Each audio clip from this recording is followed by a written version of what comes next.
सो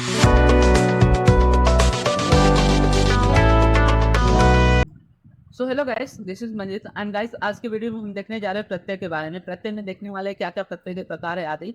और प्रत्यय के बारे में हम लोग ने अभी वो पहले भी पढ़ चुका है, जो कि हम लोग ने बुक से पढ़ा था। आज मैं अपने नोट्स के द्वारा दिखा रहा हूँ कि प्रत्यय में क्या क्या चीज़ें हैं, ताकि सिंप्लीफाई हो सके और ये क्या है, जल्दी रिवीजन किया जा सके। ठीक है, तो सबसे पहले प्रत्यय देखते हैं। तो धातु में जब प्रत्यय लगता है तो जो शब्द बनता है उसे कृदंत कहते हैं।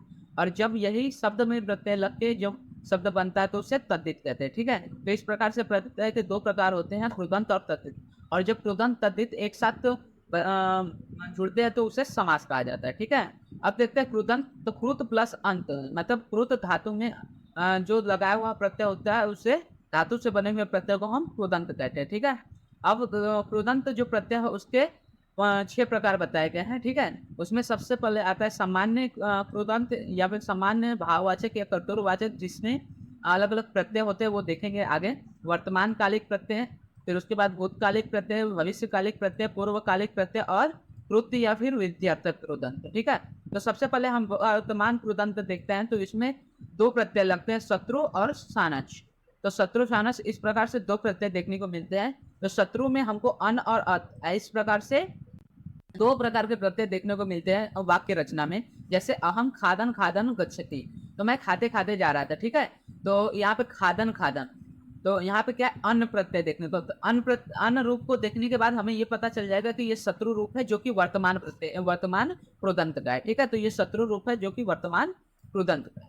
उसी तरह सानच देखते हैं। तो एक क्रिया को करते हुए जब साथ में अन्य क्रिया भी की जा रही हो, या फिर जो करता हुआ रहे या फिर करती हुई रहे, तो आदि अर्थ में क्या होता है, इस सभी को बताने के लिए आत्मनेपदी धातु में हम सानच प्रत्यय का प्रयोग करते हैं। जैसे जो शत्रु है उसको हम परस्मैपदी धातु में उपयोग करते हैं, लेकिन सानच जो है वो आत्मनेपदी धातु में बताया जाता है। ठीक है, इसमें देखते हैं आगे। तो इसमें आन और मान इस प्रकार के प्रत्यय देखने को मिलता है, जैसे पाठमान, पक्षमान। तो इस तरह से, जैसे अगर पक्ष में सानच प्रत्यय लगा तो उसको पाक्षुमान हो जाएगा। तो इस तरह से जब आन या फिर मान प्रत्यय देखेंगे तो उससे पता चलता है, उससे हमें विवेचन मिलता है, उससे ये हमें बोध होता है कि ये सानच है जो कि वर्तमान कालिक कृदंत का है। ठीक है, उसके बाद भविष्यकालिक कृदंत देखते हैं। तो भविष्यकालिक कृदंत में इसमें आता है जो कि शत्रु, शानच और तुमुन, इस प्रकार से तीन इसमें प्रत्यय लगते हैं। तो शत्रु और सानच में हमें स्य देखने को मिलता है। इसके भी जो रूप होते हैं वो वर्तमान कालिक जैसे होते हैं, जैसे उसमें अन और अत लगता है और आन और मान लगता है उसी तरह लगते हैं, लेकिन इसमें क्या है, शन रूप देखने को मिलता है। और साथ ही साथ तुमुन जो कि हेतुवार्थक होता है, इसमें तुम वर्ग देखने को मिलता है। अब जो तुमुन है इसके रूप ज्यादा नहीं चलते, इसका प्रयोग के लिए आदि में किया जाता है। इसके जो होते हैं अगर रूप बनते हैं तो वो अव्यय ही बनते हैं। ठीक है, तो अहम पठितुम इच्छा में, यहाँ पे तुमुन जो रूप बन रहा है वो भविष्यकालीन है, जो कि भविष्यकालीन कृदंत है। ठीक है, उसके बाद भूतकाल देखते हैं। तो भूतकालीन जो कृदंत हो उसमें दो प्रत्यय आते हैं, कत और कौतु, जिसमें कत में त प्रत्यय देखने को मिलता है और कौतु में तवत प्रत्यय देखने को मिलता है। तो भूतकालीन क्रिया के अर्थ में कत प्रत्यय का प्रयोग किया जाता है तथा कौतु प्रत्यय का भी प्रयोग किया जाता है।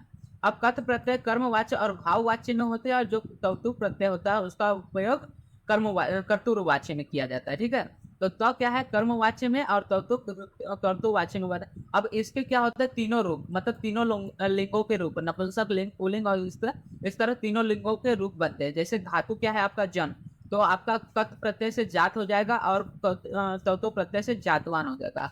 उसी तरह धातु पी है तो उसका पीत हो जाएगा और पित्तवान हो जाएगा। ठीक है, तो इस प्रकार भूतकालीन कृतंत में प्रत्यय लगकर बनते हैं।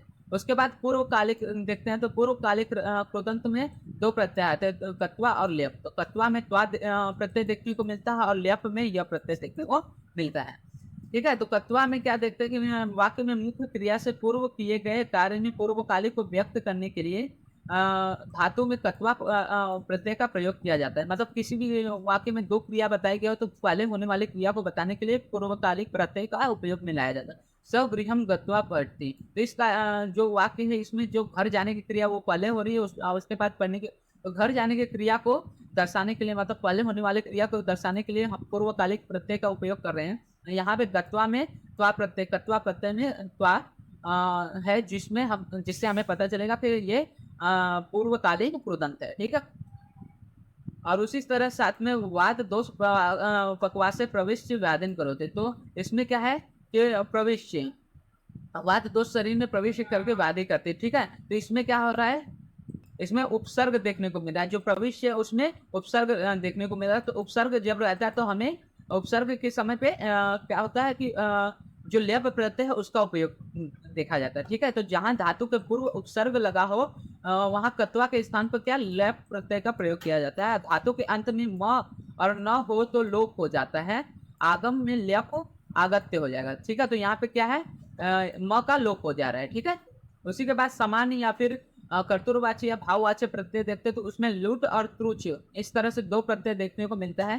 तो यहाँ पे ल या ट का लोप हो जाता है और यह देखने को मिलता है जिसका अर्थ होता है अन, ठीक है।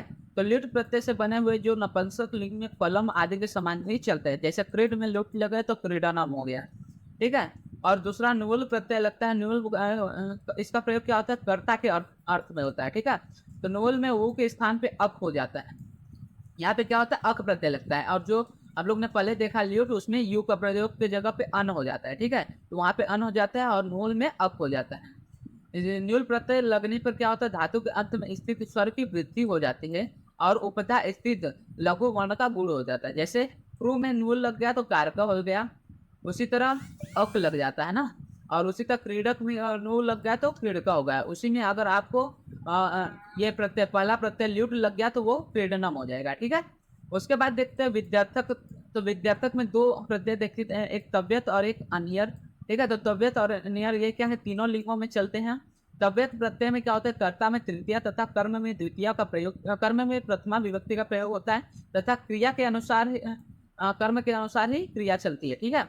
जैसे अर्तव्य तो अर्जितव्य और एतव्य तो एदितव्य, मतलब अर्जितव्य मतलब कमाना चाहिए और एतव्य मतलब बढ़ना चाहिए। तो इस तरह से क्या है, के लिए के उपयोग में आपको तबियत आदि देखने को मिलते हैं। अनियर जो होता है ये भी तीनों लिंगों में चलता है, ये कर्मवाची में प्रयोग में आता है, ठीक है।